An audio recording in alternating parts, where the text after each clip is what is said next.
یہ ذرا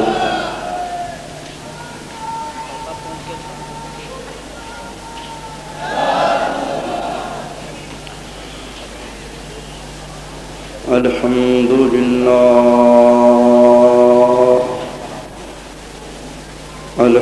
لله رب العالمين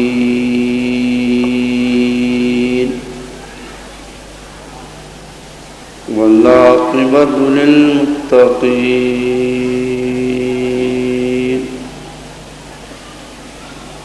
والصلاة والسلام على رسوله الكريم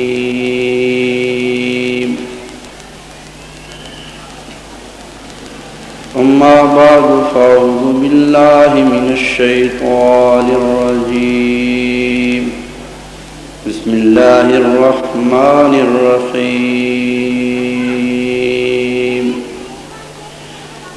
إنما يريد الله ليذهب عنكم الرجس أهل البيت ويطهركم تطهيرا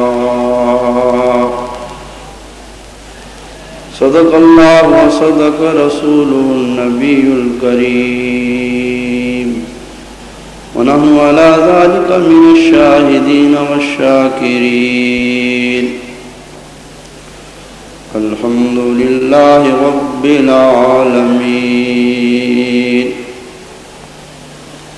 وقد قال الله تبارك وتعالى في كلامه في شان حبيبه إن الله وملائكته يصلون على النبي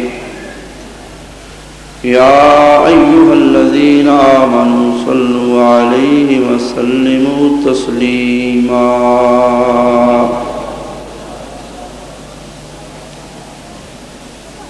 سب حضرات پڑھیے الصلاۃ والسلام علیک یا رسول اللہ الصلاۃ والسلام علیک یا حبیب اللہ الصلاۃ والسلام علیک یا رحمۃ للعالمین الصلاۃ والسلام علیک یا شفیع المذنبین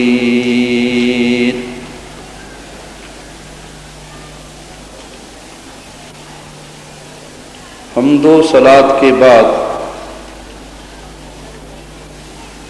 میرے نہایت ہی واجب الاحترام بزرگوں، بھائیوں، عزیزوں،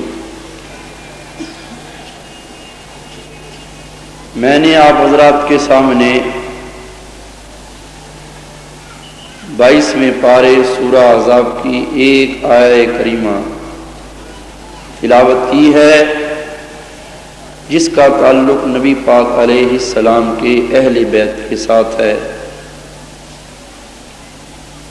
آج کا مضمون ہے شان اہل بیت۔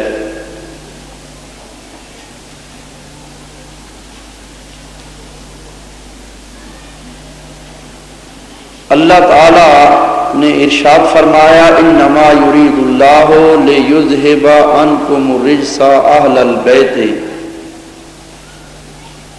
وَيُطَهِّرَكُمْ تَطْهِيرًا، اے نبی کے گھر والو، اللہ تم سے ہر قسم کی نجاست آلودگی دور فرمانا چاہتا ہے اور تمہیں پاک کرنا چاہتا ہے جیسے کہ پاک کرنے کا حق ہے۔ یہاں پاکیزگی سے مراد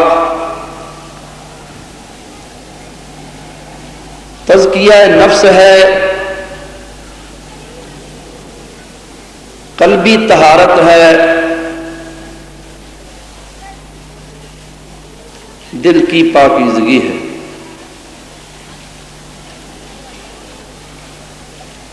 حضور نبی کریم علیہ السلام کے جتنے بھی اہل بیت ہیں اللہ تعالیٰ نے سب کو تزکیہ نفس کی نعمت سے سرفراز فرمایا ہے۔ اہل بیت میں کون کون حضرات شامل ہیں؟ تو علماء کرام نے فرمایا اہل بیت کی 3 قسمیں ہیں۔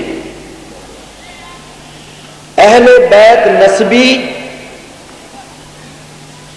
اہل بیت سکنی اور اہل بیت ولادتی۔ اہل بیت نسبی میں حضرت علی المرتضیٰ، حضرت عباس، حضرت جعفر اور حضرت عقیل، ان چاروں حضرات کی اولاد آتی ہے۔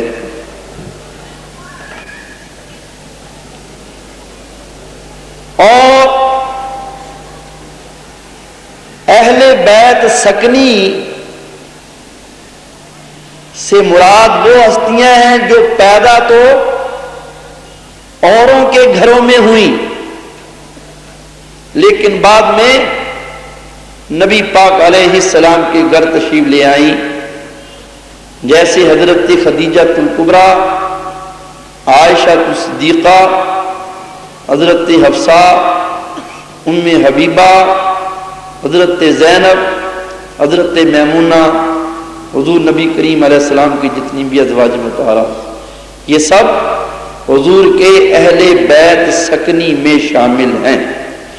یہ جو میں نے آیہ کریمہ پڑھی ہے انما یرید اللہ، اس کا سیاق و سباق یعنی اس سے ما قبل عبارت جو ہے اور جو اس کے بعد کی عبارت ہے،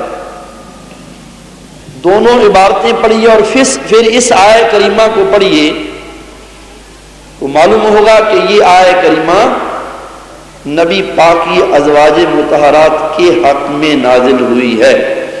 چنانچہ تفسیر روح المعانی اٹھا کر دیکھیے، عبداللہ ابن عباس رضی اللہ تعالیٰ عنہ فرماتے ہیں نزلت هذه الآیات فی نساء النبی صلی اللہ علیہ وسلم خاصۃ،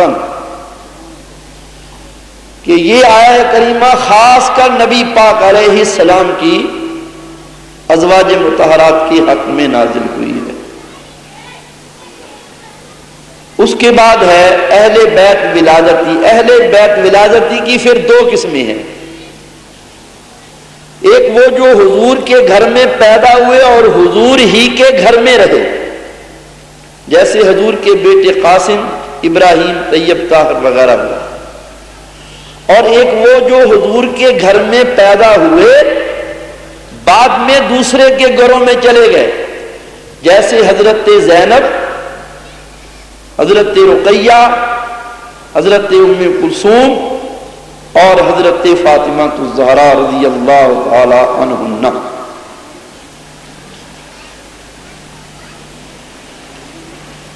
اللہ تعالی جل شانہ و عم نوالہ نے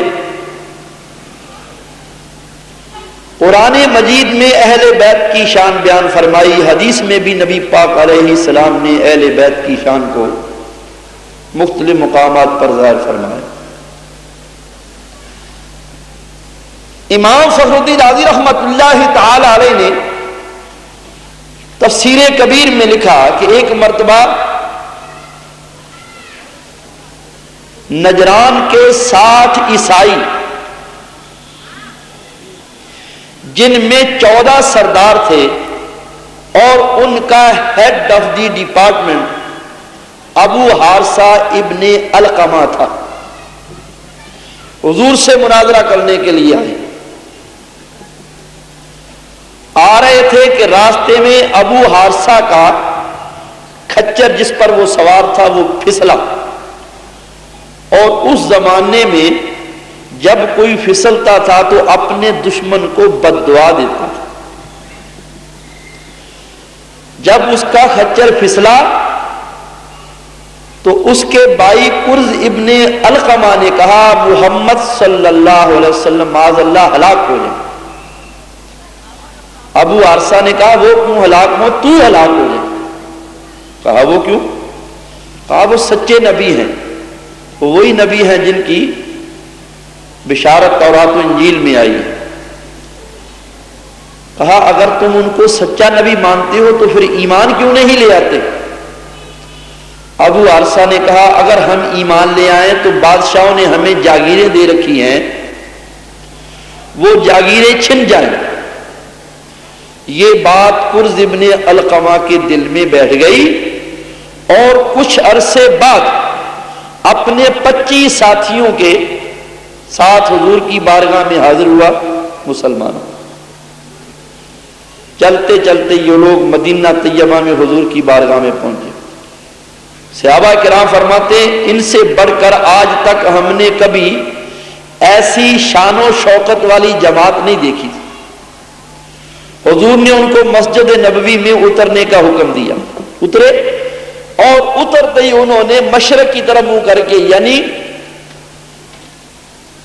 مسجد اقصی بیت المقدس کی طرف منہ کر کے انہوں نے نماز پڑھنی شروع کر دی۔ حضور نے فرمایا ٹھہرو، ان کو اپنی نماز پڑھ لینے دو۔ جب نماز پڑھ لی تو حضور نے فرمایا ایمان لے آؤ۔ انہوں نے کہا ہم تو آپ سے پہلے ایمان لا چکے ہیں۔ حضور نے فرمایا تم جھوٹ بولتے ہو، تمہیں ایمان لانے سے چند باتیں روکتی ہیں، ایک تو یہ کہ تم خنزیر کھاتے ہو، اور دوسرا یہ کہ تم عیسیٰ علیہ السلام کو خدا کا بیٹا تصور کرتے ہو۔ انہوں نے کہا وہ واقعی خدا کے بیٹے ہیں، ورنہ بتائیے ان کا باپ کون ہے؟ حضور نبی کریم علیہ السلام نے ارشاد فرمایا اگر بغیر باپ کے ہونا یہ خدا کے بیٹے ہونے کی دلیل ہے تو پھر حضرت آدم علیہ السلام کے بارے میں کیا کہو گے؟ کیوں؟ اس لیے کہ عیسیٰ علیہ السلام کا چلیے باپ نہیں ہے، ماں تو ہے نا۔ حضرت آدم علیہ السلام کی نہ ماں ہے اور نہ ان کا کوئی باپ ہے، ان کو بطری کی اولاد پھر خدا یا خدا کا بیٹا کہنا چاہیے، کیا کہو گے؟ بجائے اس کے کہ وہ مان جاتے، وہ حد درمی کرنے لگے۔ حضور نبی کریم علیہ السلام نے فرمایا آؤ مباہلہ کر لو۔ مباہلہ یہ ہوتا ہے کہ جب دو فریق کسی مسئلے پر بحث کرتے ہیں اور ان کی بحث کسی نتیجے پر نہیں پہنچتی تو پھر وہ کہتے ہیں کہ چلو ہم دعا کرتے ہیں جو جھوٹا ہوگا اللہ کی لعنت کا شکار ہو جائے۔ اس کو کہتے ہیں مباہلہ۔ انہوں نے کہا ہمیں 3 دن کی مہلت دے دی جائے۔ اللہ فرماتا فَقُلْ تَعَالَوْا نَدْعُ أَبْنَاءَنَا وَأَبْنَاءَكُمْ وَنِسَاءَنَا وَنِسَاءَكُمْ وَأَنفُسَنَا وَأَنفُسَكُمْ ثُمَّ نَبْتَهِلْ فَنَجْعَلْ لَعْنَتَ اللَّهِ عَلَى الْكَاذِبِينَ۔ اللہ ارشاد فرماتا ہے محبوب ان سے کہہ دیجئے تم بھی اپنے بیٹوں کو لاؤ، ہم بھی لاتے ہیں، تم بھی اپنی عورتوں کو لاؤ، ہم بھی لاتے ہیں، تم بھی اپنی ذات کو حاضر کرو، ہم بھی اپنی ذات کو لے کر آتے ہیں، اور پھر مباہلہ کر لیں اور جھوٹوں پر اللہ کی لعنت ڈالیں۔ انہوں نے کہا ہمیں 3 دن کی مہلت دے دی جائے، ہم سوچ لیں، غور و فکر کر لیں، دوستوں سے مشورہ کر لیں۔ حضور نے فرمایا ٹھیک۔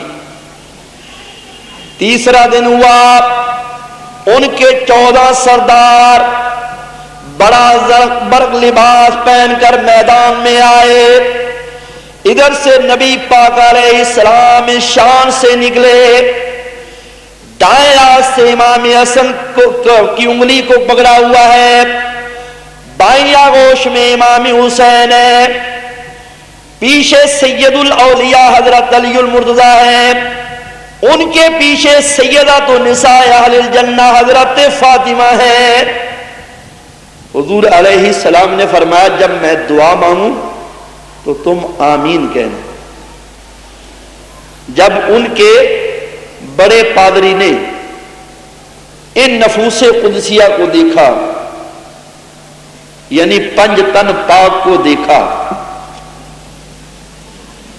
تو اس نے اپنے ساتھیوں سے کہا او عیسائیو میری بات کو ذرا غور سے سنو، خدا کی قسم میں ایسے چہرے دیکھا ہوں، اگر یہ کہہ دیں کہ یا اللہ یہ پہاڑ اپنی جگہ سے ہٹ جائے تو ان کے کہنے سے پہاڑ بھی اپنی جگہ سے ہٹ جائے گا۔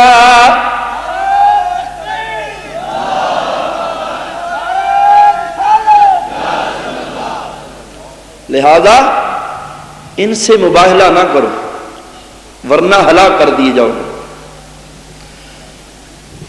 وَلَمْ يَبْقَ عَلَى وَجْهِ الْأَرْضِ نَصْرَانِيٌّ إِلَى يَوْمِ الْقِيَامَةِ، اور قیامت تک زمین پر تمہیں کوئی عیسائی نظر نہیں آئے گا. وہ نبی پاک علیہ السلام کی بارگاہ میں حاضر ہوئے، اے محمد صلی اللہ علیہ وسلم ہم صلح پر آمادہ ہیں، جزیہ دینا قبول کرتے ہیں، ہر سال 2000 کپڑوں کے جوڑے دیا کریں گے، 33 زرہ دیا کریں گے، 33 اونٹ دیا کریں گے، 34 گھوڑے دیا کریں گے. نبی پاک علیہ السلام نے فرمایا اگر تم صلح نہ کرتے تمہارے سروں پر اللہ کا عذاب آ گیا تھا اور ان قریب تمہارے نجران کے جنگلوں کو آگ لگ جاتی اور جتنے عیسائی ہیں سارے خنزیر اور بندر بنا دیے جاتے.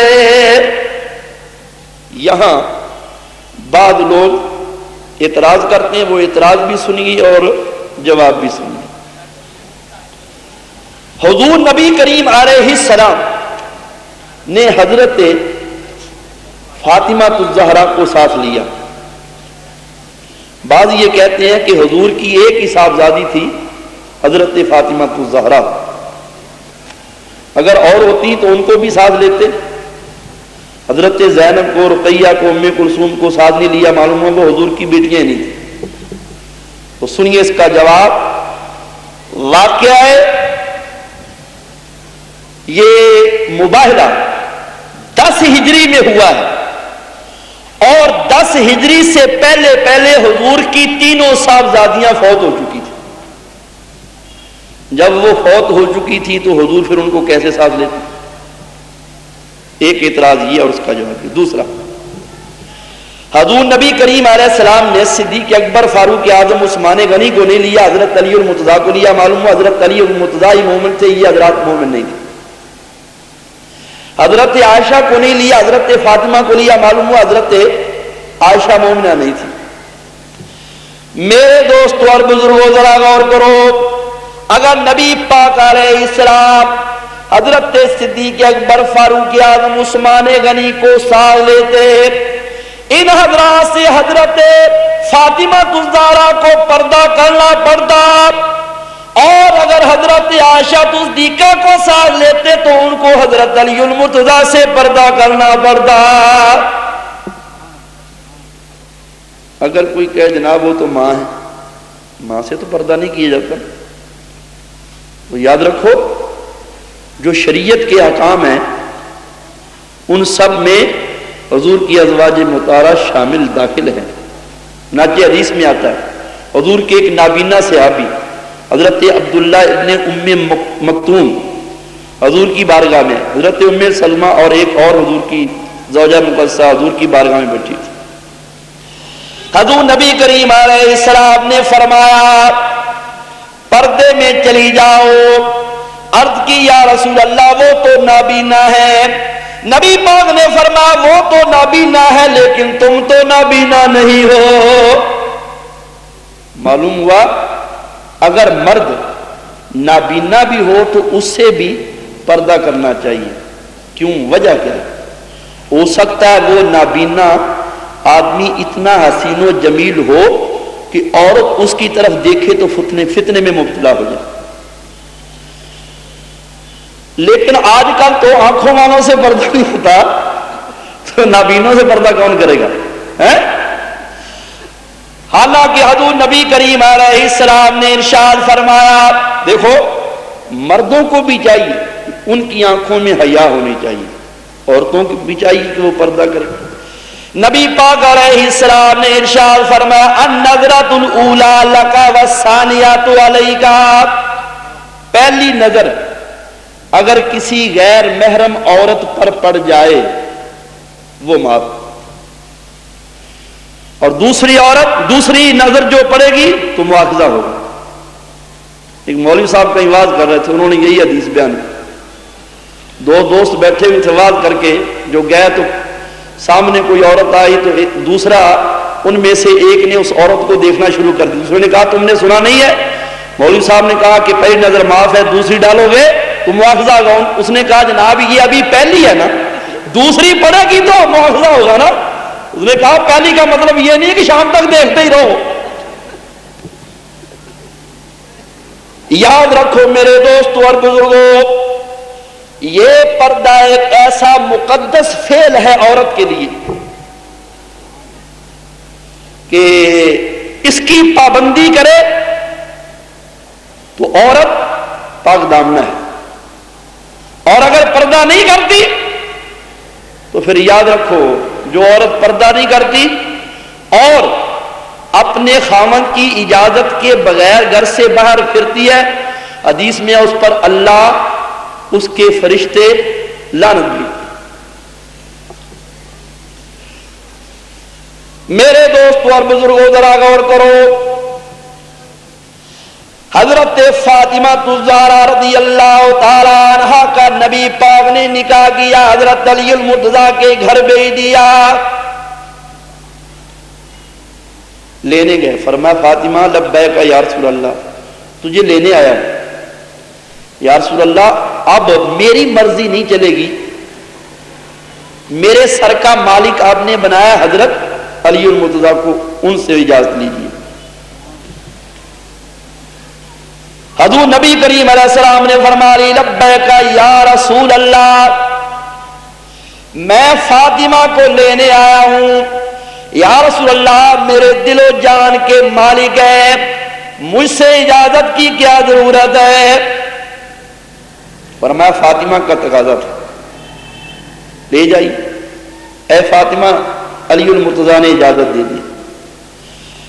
یا رسول اللہ آپ نے مجھے تو چلنے کی دعوت دی ہے، حضرت علی المرتضیٰ کے دل میں کہیں یہ خیال نہ آئے کہ اپنی بیٹی کو کہا ہے مجھے پوچھا تک نہیں، ان کو بھی دعوت دیجیے۔ حضرت علی المرتضیٰ سے حضور نے فرمایا علی تم بھی ہمارے ساتھ جاؤ۔ ٹھیک ہے یار، اے فاطمہ علی المرتضیٰ بھی تیار ہو گئے۔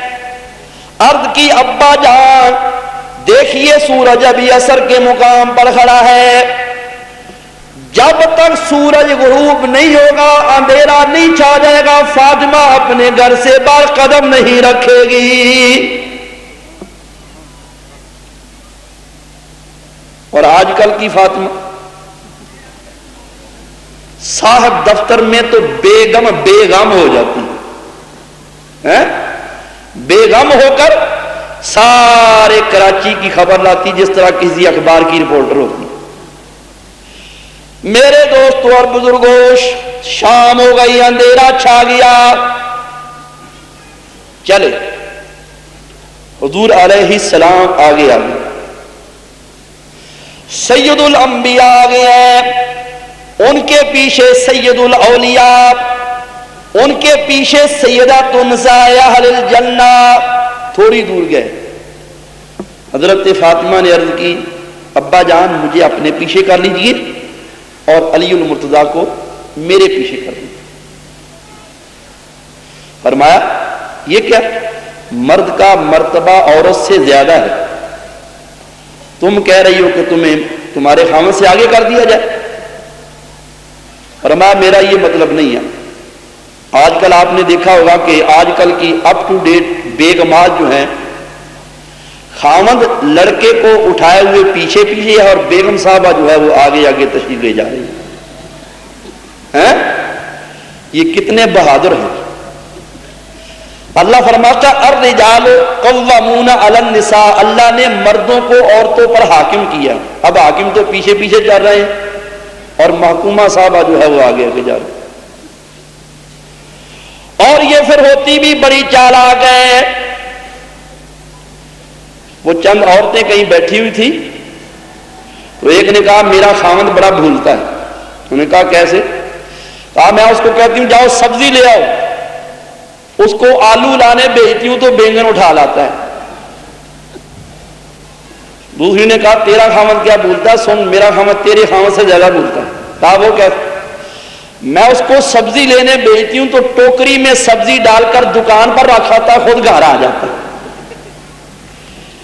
تیسری نے کہا میرا خاوند تمہارے دونوں خاوندوں سے زیادہ بھولنے والا. کہا وہ کیسے؟ کہا جب سبزی لینے کے لیے جاتا ہے مجھے ساتھ لے جاتا ہے, ٹوکری میں سبزی ڈال کر ہاتھ میں پکڑ کر آگے آگے جاتا ہے, میں پیچھے ہوتی ہوں. تھوڑی دور جانے کے بعد پیچھے دیکھتا اور کہتا آپا جی میں نے کہیں آپ کو دیکھا ہے. یعنی اس کو یہ بھی پتا نہیں, اتنا بھول جاتا کہ یہ بھی پتا نہیں کہ ہم کون ہیں. بہرحال حضور نبی کریم علیہ السلام نے فرمایا تم یہ کیا کہہ رہی ہو, اپنے خاوند سے آگے بڑھنا چاہتی ہو؟ یا رسول اللہ ابا جان میرا یہ مطلب نہیں ہے, میرا یہ مطلب ہے کہ جہاں آپ کا قدم آئے گا آپ کے قدم کے نشان پر میرا قدم آئے گا, میرے قدم کے نشان پر علی المرتضیٰ کا قدم آئے گا, اور صبح کو میرے قدم کا نشان مٹ جائے گا, صبح کو کسی غیر محرم کی نظر میرے قدم کے نشان پر نہیں پڑے گی.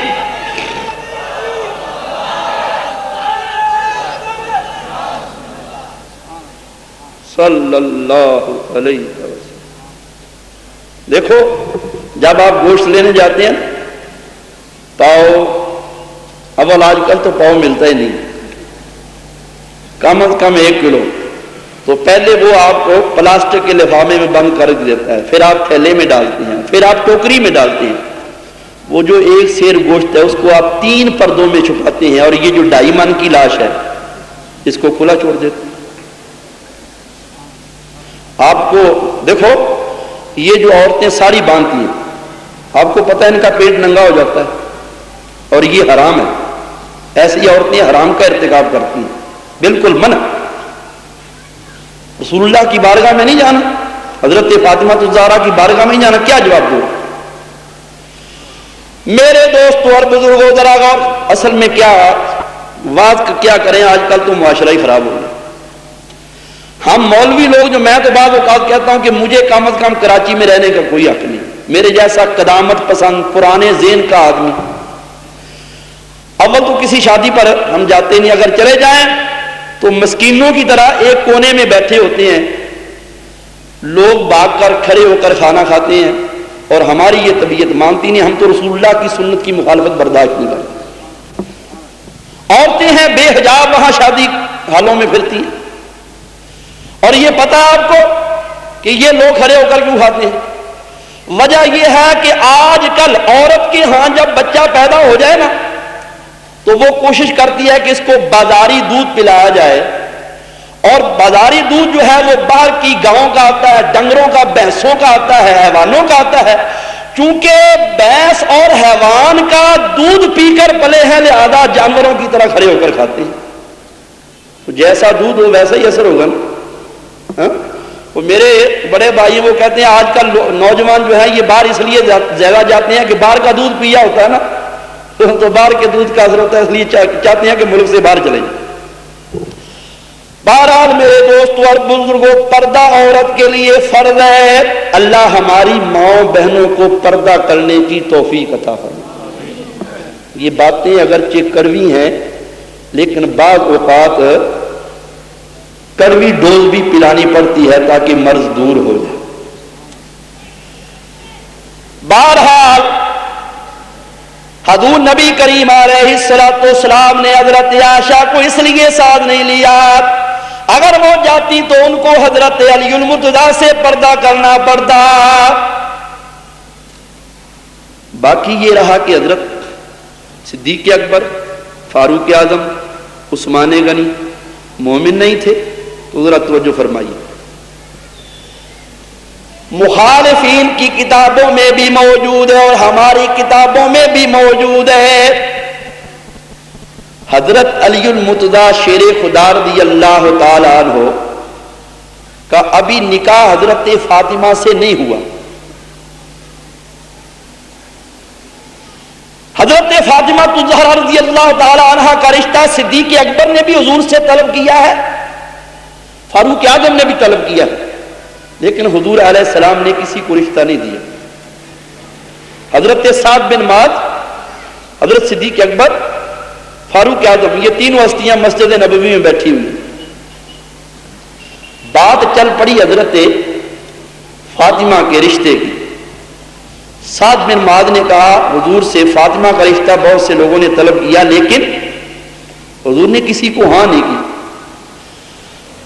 حضرت صدیق اکبر نے کہا چلو علی المرتضیٰ سے کہتے ہیں انہوں نے آج تک حضور سے رشتہ طلب نہیں کیا. فاروق اعظم نے کہا اگر وہ کہیں گے میں تنگ دست ہوں تو ہم ان کی امداد کریں گے, مالی معاونت کریں گے. یہ تینوں حضرات علی المرتضیٰ کے گھر گئے, دیکھا کہ آپ گھر میں موجود نہیں ہیں. ایک یہودی کے باغ میں مزدوری کرنے کے لیے گئے ہوئے. وہاں پہنچے, جب وہاں پہنچے علی المرتضیٰ نے ان کو دیکھا, اپنی چادر بچھا دی, اس پر آ کر بیٹھ گئے. حضرت علی المرتضیٰ نے فرمایا کہ یہ حضرات کیسے آنا ہوا؟ انہوں نے کہا اے علی ہم اس لیے آئے ہیں کہ کیا بات ہے, آج تک آپ نے حضور سے حضرت فاطمہ کا رشتہ طلب نہیں کیا. عرض کی یا رسول اللہ, عرض کی اے میرے نبی کے صحابہ, آپ حضرات نے میرے دل کی چھپی ہوئی چنگاری کو بیدار کر دیا. دل تو چاہتا ہے کہ رشتہ طلب کروں لیکن میں غریب ہوں. حضرت فاروق اعظم نے فرمایا گھبرائیے نہیں, ہم آپ کی امداد کریں گے, چلیے تو صحیح. حضرت علی المرتضیٰ کو لے کر آئے. علی المرتضیٰ گھر گئے, پاپوش بدلی, پھر نبی پاک کی خدمت میں حاضر ہوئے. حضور مسجد نبوی میں تھے, دو زانو ہو کر ان کے سامنے بیٹھے. یا رسول اللہ کیا میں سب سے پہلے ایمان لانے والا نہیں ہوں؟ کیا میں نے جنگوں میں کارہائے نمایاں سر انجام نہیں دیے؟ حضور نے فرمایا بے شک اس میں کیا شک ہے. اے علی جو کچھ تم کہنا چاہتے ہو ذرا کھل کر کہو. یا رسول اللہ منہ چھوٹا ہے بات بڑی ہے, اور میں کہو تو صحیح. یا رسول اللہ کیا ہی اچھا ہو اگر آپ حضرت فاطمہ کا رشتہ میرے ساتھ کر دیں. نبی پاک علیہ السلام نے فرمایا یہاں بیٹھ جاؤ, جب تک میں نہ آؤں جانا نہیں. حضور اندر تشریف لے گئے. حضرت فاطمہ الزہرا نے آپ کے کندھوں سے چادر اتاری, آپ کو وضو کرایا. وضو کرانے کے بعد حضرت فاطمہ حضور کی خدمت میں کھڑی ہوئی. حضور نے فرمایا فاطمہ علی المرتضیٰ تیرا رشتہ طلب کر رہے ہیں, تیری کیا رائے؟ حضرت علی المرتضیٰ خاموش ہو گئی, نا حضرت فاطمہ الزہرا خاموش ہو گئی. اور یہ مسئلہ یاد رکھو, اگر عورت ہو مطلقہ, اگر عورت ہو بیوہ, تو جب اس سے نکاح کی اجازت لی جائے تو اس کا بولنا ضروری ہے. اور اگر عورت ہو کنواری لڑکی تو اس کا خاموش رہنا اس کی رضامندی کی دلیل ہے. حضور نبی کریم علیہ السلام نے فرمایا الحمدللہ میری بیٹی کی خاموشی رضامندی کی دلیل ہے. پھر نبی پاک علیہ السلام مسجد میں تشریف لے آئے. اے علی تمہارے پاس کچھ نقدی ہے یا نہیں؟ یا رسول اللہ نقدی تو میرے پاس نہیں. حضور نے فرمایا اچھا کوئی چیز ہے بیچنے کے لیے؟ ہاں یا رسول اللہ ایک زرہ ہے. فرمایا جاؤ بازار میں بیچو. گئے, بولی لگائی ہے میری کوئی زرہ خریدنے والا. بہت سے صحابہ اکٹھے ہو گئے, ان میں حضرت عثمان غنی بھی موجود ہے. عثمان غنی نے کہا علی المرتضیٰ بولی بڑھاتے جاؤ. بولی بڑھتی گئی حتیٰ کہ 400 درہم پر بولی ختم ہو گئی. حضرت عثمان غنی نے 400 درہم دے دیے اور زرہ لے لیا. فرمایا اے علی اب یہ 400 درہم کا تو مالک ہے, زرہ کا میں مالک ہوں. علی المرتضیٰ نے فرمایا اس میں کیا شک ہے؟ حضرت عثمان غنی نے وہ زرہ واپس کر دیا اور فرمایا اب یہ زرہ میری طرف سے تحفہ تم قبول کر لو, تمہارے لیے جنگوں میں کام آیا کرے گی. حضرت عثمان غنی رضی اللہ تعالی عنہ نے زرہ بھی واپس کر دیا. علی المرتضیٰ زرہ اور 400 درہم لے کر حضور نبی کریم علیہ السلام کی بارگاہ میں حاضر ہو. حضور نے فرمایا کیا زرہ بیچی نہیں؟ سارا واقعہ بیان کر دیا. عثمان غنی نے ایسا ایسا کردار ادا کیا ہے۔ نبی پاک نے بلال حبشی کو حکم دیا، بلال لبیک یا رسول اللہ، تمام مدینے کے مسلمانوں میں اعلان کر دو کہ وہ مسجد نبوی میں جمع ہو جائیں۔ بلال حبشی نے مدینے میں اعلان کر دیا، سارے لوگ جمع ہو گئے۔ حضور نے فرمایا میں دعا مانگوں گا، تم آمین کہنا۔ نبی پاک نے دعا مانگی، یا اللہ حضرت آدم سے حساب لے لینا، شیش سے حساب لے لینا، ادریس سے حساب لے لینا، نوح سے حساب لے لینا، ابراہیم سے حساب لے لینا، اسحاق اسماعیل یعقوب یوسف سے حساب لے لینا، موسیٰ داؤد سلیمان عیسیٰ سے حساب لے لینا، مجھ سے حساب لے لینا، میرے صدیق اکبر، فاروق اعظم اور حیدر کرار، تمام صحابہ سے حساب لے لینا۔ یا اللہ ان سب سے حساب لے لینا، لیکن میرے عثمان غنی سے حساب نہ لینا۔ اور نبی پاک علیہ السلام دعا مانگیں تو بولو قبول ہوگی یا نہیں؟ یقیناً ہوگی۔ اعلیٰ حضرت عظیم البرکت امام اہل سنت فرماتے ہیں، جب حضور نبی کریم علیہ السلام دعا مانگتے ہیں تو حضور کے دعائیہ الفاظ جب آسمان کی طرف چڑھتے ہیں تو عرش الہی سے قبولیت ان الفاظ کا استقبال کرنے کے لیے نیچے اترتی ہے۔ اجابت نے بڑھ کر گلے سے لگایا، بڑی ناز سے جب دعائے محمد، سب کہو صلی اللہ علیہ وسلم، اجابت کا صحرا عنایت کا جوڑا، دلہن بن کے نکلی دعائے محمد صلی اللہ علیہ وسلم۔ پھر فرمایا کہ جاؤ صدیق اکبر کو بلا لو۔ وہ آئے تو نبی پاک نے ان 400 درموں سے مٹھی بھر کر صدیق اکبر کو دی کہ جاؤ حضرت فاطمہ کا جہیز خرید کر لاؤ، اور ایک مٹھی بھر کر بلال حبشی کو دی کہ جاؤ میری فاطمہ کے لیے خوشبو خرید کر لاؤ۔ حضرت بلال حبشی رضی اللہ تعالیٰ عنہ خوشبو خریدنے کے لیے چلے گئے، اور حضرت صدیق اکبر رضی اللہ تعالیٰ عنہ حضرت فاطمہ کے لیے جہیز خریدنے کے لیے گئے۔ جہیز کیا خریدا ذرا غور سے سنیے۔ خیبر کی ایک سیاہ چادر، ایک دوپٹہ، ایک رضائی، ایک سرانہ، ایک مٹی کا گھڑا، ایک لکڑی کا پیالہ، یہ تھا جہیز جو حضرت فاطمہ الزہرا رضی اللہ تعالی عنہا کے لیے خریدا گیا۔ اگر نبی پاک علیہ السلام چاہتے تو 2 جہان کی نعمتیں حضرت فاطمہ کے جہیز میں دے سکتے تھے، لیکن نبی پاک علیہ السلام نے ایسا نہیں کیا۔ کیوں نہیں کیا؟ میرا ذوق یہ کہتا ہے، نبی پاک علیہ السلام نے یہ سوچا ہوگا اگر میں نے فاطمہ کے نکاح میں قیمتی جہیز دے دیا تو میری امت کے بہت سے غریب لوگ بھی ہوں گے، پھر وہ کس کی سنت پر عمل کیا کریں گے؟ آج کل 30 سال کی اور لڑکیاں بیٹھی ہوئی ہیں، جہیز نہیں ہے، نکاح نہیں ہوتا۔ لڑکے والے، بلکہ لڑکا جس کا نکاح ہونا اتنا بے غیرت ہو جاتا ہے کہ منہ سے مانگتا ہے کہ یہ چیز لوں گا، یہ چیز لوں گا۔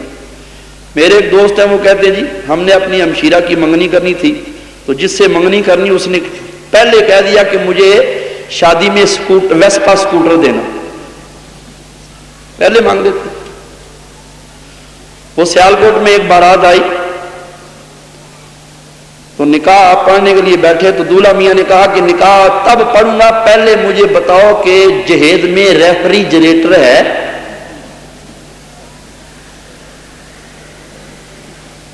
کے باپ نے کہا کہ یہ 8,000 لے لو، تم لاہور کے رہنے والا، لاہور سے جا کر لے لینا۔ اس نے کہا نہیں، پہلے فریج دکھاؤ تب نکاح پڑھوں گا۔ اس کو آ گیا غصہ، اس نے کہا اچھا ٹھہرو۔ بارات کے ساتھ اس کے رشتہ داروں میں ایک عورت آئی ہوئی تھی، اس کا ایک جوان لڑکا بھی ساتھ تھا۔ اس نے اس سے تنہائی میں بلا کر کہا انہوں نے میری بے عزتی کر دی ہے، اگر تو چاہے تو میں اپنی لڑکی اسی وقت تیرے اس لڑکے سے نکاح دیتا ہوں۔ اس نے کہا مجھے منظور ہے۔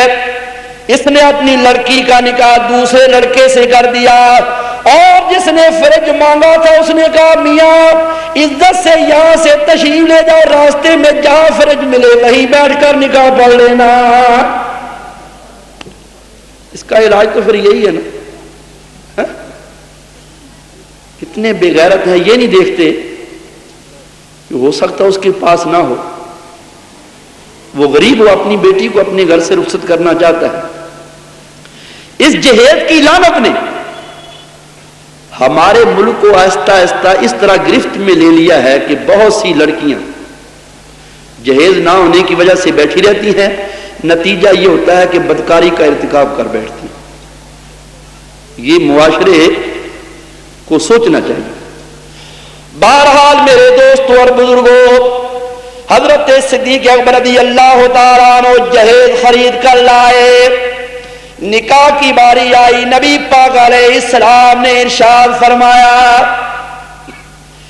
اے صدیق اکبر، اے فاروق اعظم، عثمان غنی گواہ ہو جاؤ، میں نے 400 مسکال چاندی حق مہر کے بدلے حضرت علی المرتضیٰ کا نکاح حضرت فاطمہ کے ساتھ کر دیا ہے۔ نکاح کے گواہ کون ہیں؟ حضرت صدیق اکبر، فاروق اعظم، عثمان غنی، یہ حضرت علی المرتضیٰ رضی اللہ تعالیٰ عنہ کے نکاح کے گواہ۔ میرے دوستوں اور بزرگوں ذرا غور کرو، مسئلہ یہ ہے کہ مومن کے نکاح کے گواہ بھی مومن ہونے چاہیے۔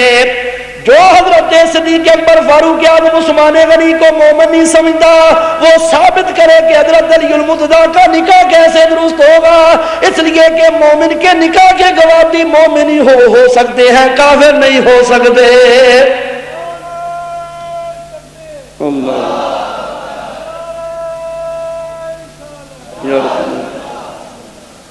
بولو، کراچی میں ہندو ہیں یا نہیں ہیں؟ کبھی اپنے بیٹے کے نکاح میں کسی ہندو کو گواہ بنایا آپ نے؟ نہیں بنایا، اس لیے کافر مومن کے نکاح کا گواہ نہیں ہو سکتا۔ بہرحال میرے دوستوں اور بزرگوں، حضرت فاطمہ الزہرا رضی اللہ تعالی عنہ، حضرت امام حسن، امام حسین، حضرت علی المرتضیٰ یہ حضور کے ساتھ، نبی پاک علیہ السلام نے دعا مانگی اللہم ہؤلاء اہل بیتی، یا اللہ یہ میرے اہل بیت ہے۔ یہ اہل بیت ولادتی۔ اب ذرا سنیے عذر قرآن اور حدیث اہل بیت کی شان۔ حضرت علامہ صاحب کشاف نے کشاف کے اندر لکھا، شاہ عبدالعزیز محدث دہلوی رحمت اللہ تعالی علیہ نے تفسیر عزیزی میں لکھا ہے، ایک مرتبہ حضرت امام حسن، امام حسین بیمار پڑ گئے، حضور صحابہ کے ساتھ بیمار کرسی کے لیے تشریف لے گئے۔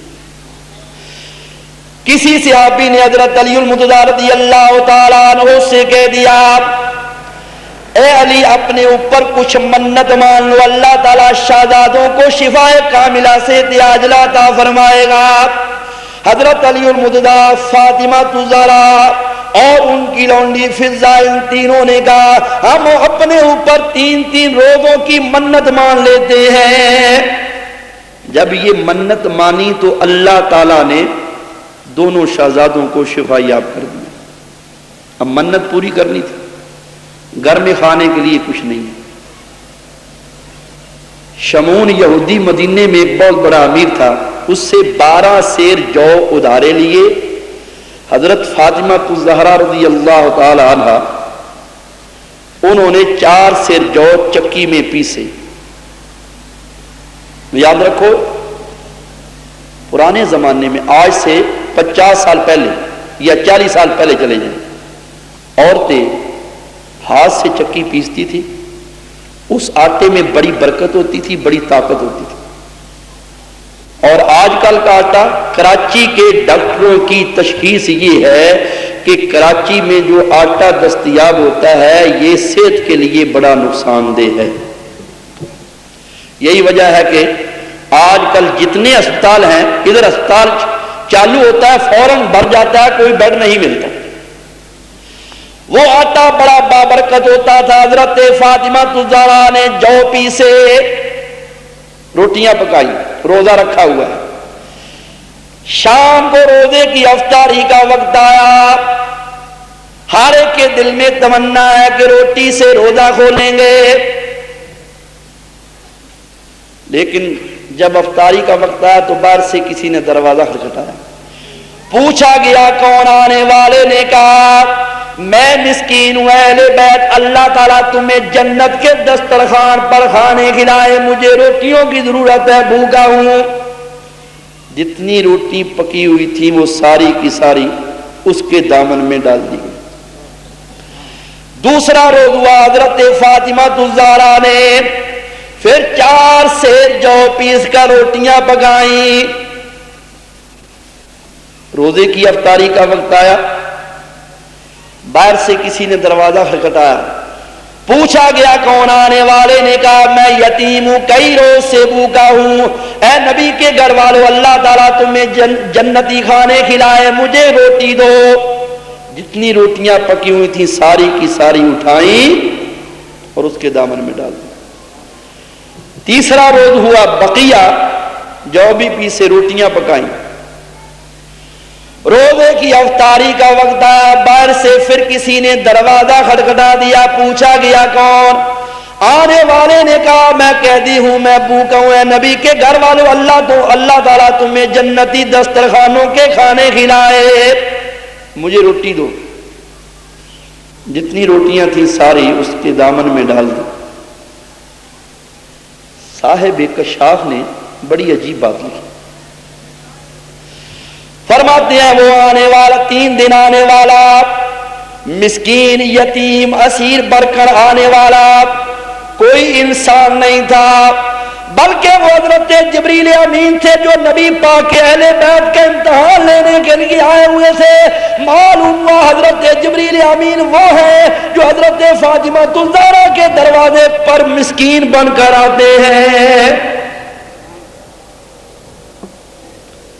اللہ تعالیٰ نے قرآن نازل کیا، وَيُطْعِمُونَ الطَّعَامَ عَلَىٰ حُبِّهِ مِسْكِينًا وَيَتِيمًا وَأَسِيرًا۔ اللہ فرماتا ہے میرے بندے وہ ہیں جو میری محبت میں سرشار ہو کر مسکینوں کو، یتیموں کو، قیدیوں کو کھانا کھلاتے ہیں۔ یہ ہے حضرت علی المرتضیٰ، فاطمہ الزہرا، امام حسن اور امام حسین کے حق میں نازل ہوئی۔ امام فخر الدین رازی رحمۃ اللہ علیہ فرماتے ہیں 5 احکام ایسے ہیں کہ اللہ نے حضور کے ساتھ حضور کی اہل بیت کو شامل کر لیا۔ پہلا، ہم جب نماز پڑھتے ہیں تو اتحیات پر بیٹھ کر درود پڑھتے ہیں، نبی پاک پر درود پڑھتے ہیں تو ساتھ اہل بیت پر بھی درود پڑھتے ہیں۔ اللہ قرآن مجید میں فرماتا سلام علی الیاسین، سلام ہو آل یاسین پر۔ یاسین حضور کا لقب ہے۔ امام فخر الدین فرماتے ہیں آل یاسین سے مراد ہے حضور کی اولاد، تو حضور نبی کریم علیہ السلام کی آل پر سلام پڑھا گیا۔ ہم اتحیات میں پڑھتے ہیں السلام علیکہ ایھا النبی ورحمۃ اللہ وبرکاتہ۔ تیسرا، صدقہ، جس طرح صدقہ کھانا حضور پر حرام ہے اسی طرح حضور کے اہل بیت پر صدقہ حرام ہے۔ چنانچہ ایک مرتبہ حضرت امام حسن بچے تھے، صدقے کی ایک کھجور منہ میں ڈالی، نبی پاک علیہ السلام نے فرمایا بیٹا یہ کھجور جلدی سے نکال دو، اس لیے کہ میرے اہل بیت پر اللہ تعالیٰ نے صدقہ حرام کر دیا ہے۔ چوتھا، محبت، جس طرح نبی پاک علیہ السلام کی محبت واجب اور فرض ہے. لا یؤمن احدکم حتی اکون احب الیہ من والدہ وولدہ والناس اجمعین. تم میں سے کوئی کامل مومن نہیں ہو سکتا جب تک کہ میں اس کی اولاد ماں باپ سب سے زیادہ محبوب نہ ہو جاؤں. حضور کی اولاد کی محبت. قل لا اسألکم علیہ اجرا الا المودۃ فی القربى. اے محبوبہ اعلان فرما دیجیے دنیا والے میں جو تمہیں اللہ کے احکامات کی تبلیغ کرتا ہوں اس پر میں تم سے کوئی صلہ نہیں مانگتا، صرف یہ مانگتا ہوں کہ میرے علی المرتضیٰ فاطمہ الزہرا امام حسن اور امام حسین سے محبت کیا کرو. پانچواں حکم طہارت. اللہ فرماتا ہے طٰہٰ ما انزلنا علیک القرآن.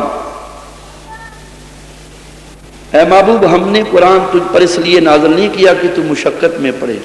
طٰہٰ بعض علماء نے لکھا، امام فخر الدین رازی فرماتے ہیں طٰہٰ کا معنی یا طاہرو اے پاک، لیکن کشف المحجوب اٹھا کر دی اس میں لکھا ہوا ہے کہ طٰہٰ یہ دو حرف ہیں، ان دونوں کے عدد ہے 14.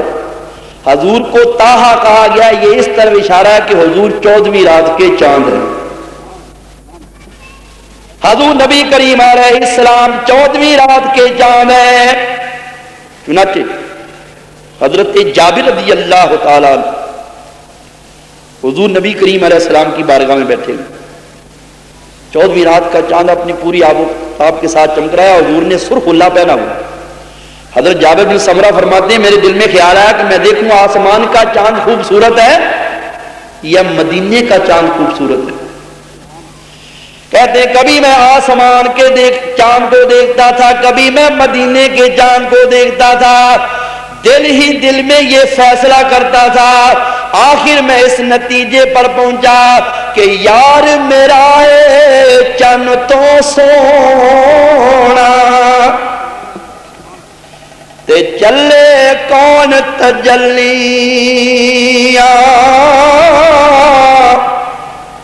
مکھڑا چن بدر نورانی تے دند چمبے دیاں کلیاں.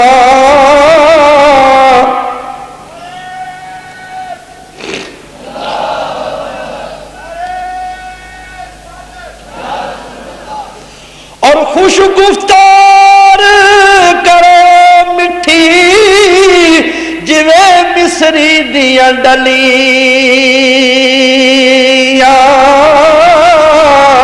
یار فریدا جنت کیڑی تے جنت او دیاں گلیاں.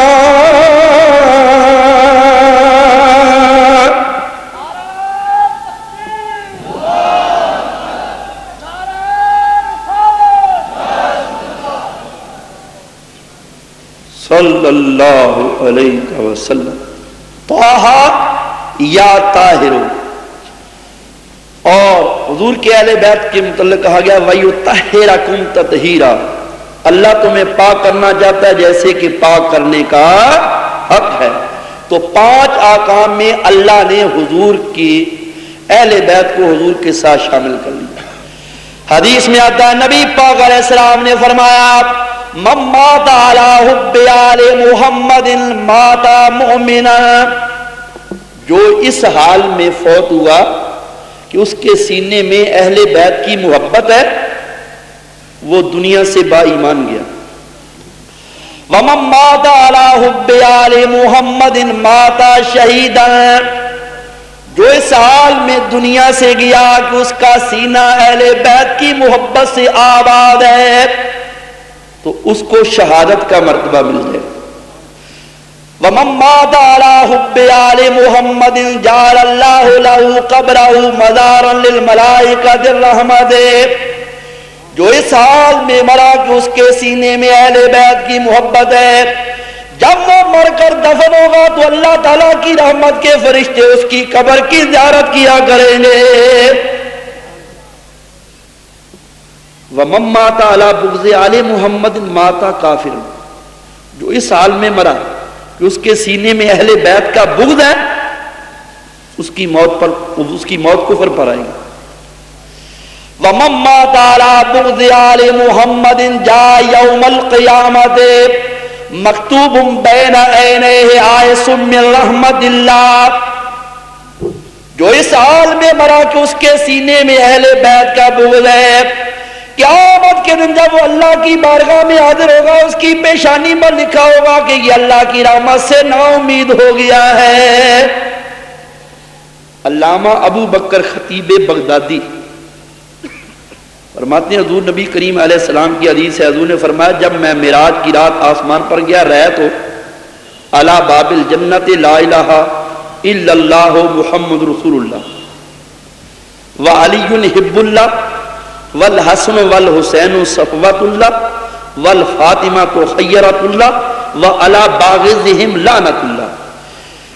میں نے جنت کے دروازے پر لکھا ہوا دیکھا لا الہ الا اللہ محمد رسول اللہ، علی المرتضی اللہ تعالیٰ کے محبوب ہے، امام حسن اور امام حسین اللہ کے برگزیدہ ہیں، حضرت فاطمہ الزہرا نیکوکار ہے، اور جو ان سے بغض رکھنے والا ہے اس پر اللہ کی لعنت ہے۔ ایک حدیث میں حضور نے فرمایا پل صراط جو جہنم کے اوپر بچھایا جائے گا بال سے زیادہ باریک تلوار سے زیادہ تیز ہوگا، 15,000 سال کی راہ ہوگا، اس پل صراط پر ثابت قدم وہ رہے گا جس کے سینے میں اہل بیت کی محبت ہوگی۔ اب ان چاروں حضرات میں سے، ان چاروں اہل بیت میں سے سب سے بڑا مرتبہ حضرت علی المرتضی شیر خدا کا ہے، جو سب سے پہلے حضور پر ایمان لائے۔ حضرت علامہ شاہ ولی اللہ محدث دہلوی رحمت اللہ تعالی علیہ، آئیے ذرا ان کا تھوڑا سا انٹروڈکشن کراؤں، تعارف کراؤں کہ یہ کس پایا کے بزرگ ہیں۔ کتاب کا نام ہے انفاس العارفین۔ فرماتے ہیں کہ میں ابھی پیدا نہیں ہوا تھا، میرے والد شاہ عبد الرحیم اور میری والدہ تہجد پڑھ رہے تھے، تہجد پڑھنے کے بعد دونوں نے دعا کے لیے ہاتھ اٹھائے، دونوں کے درمیان ننھے ننھے ہاتھ ظاہر ہوئے۔ میری والدہ نے میرے والد سے کہا یہ ننھے ننھے ہاتھ کس کے نظر آ رہے ہیں؟ میرے والد نے کہا ہمارے ہاں لڑکا پیدا ہوگا، جب وہ 7 سال کا ہوگا ہم دونوں کے درمیان بیٹھ کر تہجد پڑھنے کے بعد وہ ہمارے ساتھ دعا مانگے گا، یہ اس کے ہاتھ ہے۔ حضرت شاہ ولی اللہ فرماتے اس کے بعد میں پیدا ہوا، جب 7 سال کا ہوا اپنے والدین کے ساتھ نماز تہجد پڑھتا تھا اور ان دونوں کے درمیان بیٹھ کر اس طرح دعا مانگا کرتا تھا۔ تو وہ شاہ ولی اللہ محدث دہلوی رحمت اللہ تعالی علیہ ارشاد فرماتے ہیں، حضرت علی مرتضیٰ سے کسی نے پوچھا کہ آپ نبی پاک کے وارث ہوئے ہیں، حضرت عباس کیوں نہیں وارث ہوئے؟ یعنی علم کے وارث۔ تو حضرت علی مرتضیٰ نے فرمایا جب نبی پاک نے اعلان نبوت فرمایا تو اپنے قبیلے کے تمام لوگوں کی دعوت پکائی، کھانا تیار کیا، سارے قبیلے کے لوگ موجود ہیں، پیالے میں کھانا رکھا ہوا، سب نے سیر ہو کر کھا لیا، لیکن پیالہ ایسا معلوم ہوتا تھا جیسے اس میں سے کسی نے ایک لقمہ بھی نہیں اٹھایا۔ پھر حضور نے ایک پیالے میں پانی ڈالا، فرمایا یہ پانی پیو۔ پانی بھی سب نے پیا لیکن پیالے میں سے ایک قطرہ بھی کم نہیں ہوا۔ پھر نبی پاک علیہ السلام نے فرمایا اے میرے قبیلے کے لوگوں، تو میری عظمت سے بخوبی واقف ہو چکے ہو، مجھے اللہ تعالیٰ نے خاص کر اور عام لوگوں کی طرف عام طور پر نبی بنا کر بھیجا ہے۔ اللہ کو ایک مانو، بتوں کی پوجا سے باز آ جاؤ۔ کون ہے جو اٹھ کر میرے ہاتھ پر اسلام کی بیعت کرنے والا؟ کوئی نہیں اٹھا۔ حضرت علی المرتضیٰ فرماتے میں کھڑا ہوا، حضور نے فرمایا تم بیٹھ جاؤ۔ پھر حضور نے اعلان فرمایا کون ہے میرے ہاتھ پر بیعت اسلام کرنے والا؟ کوئی نہیں کھڑا ہوا۔ پھر حضرت علی المرتضیٰ کھڑے ہوئے، آپ نے فرمایا بیٹھ جاؤ۔ پھر تیسری مرتبہ جب حضور نے فرمایا تو پھر بھی کوئی نہ کھڑا ہوا. حضرت علی المرتضیٰ فرماتے میں پھر کھڑا ہو گیا. میں نے نبی پاک علیہ السلام کے ہاتھ پر بیعت کی. نبی پاک علیہ السلام نے کلمہ پڑھا کر مجھے مسلمان کیا. تو چونکہ سب سے پہلے حضور نبی کریم علیہ السلام پر حضور کے خاندان میں سے میں ایمان لانے والا ہوں، لہذا حضور کا وارث بھی میں ہی ہوا ہوں. یہ حضرت علی المرتضیٰ رضی اللہ تعالیٰ عنہ، آپ کا علم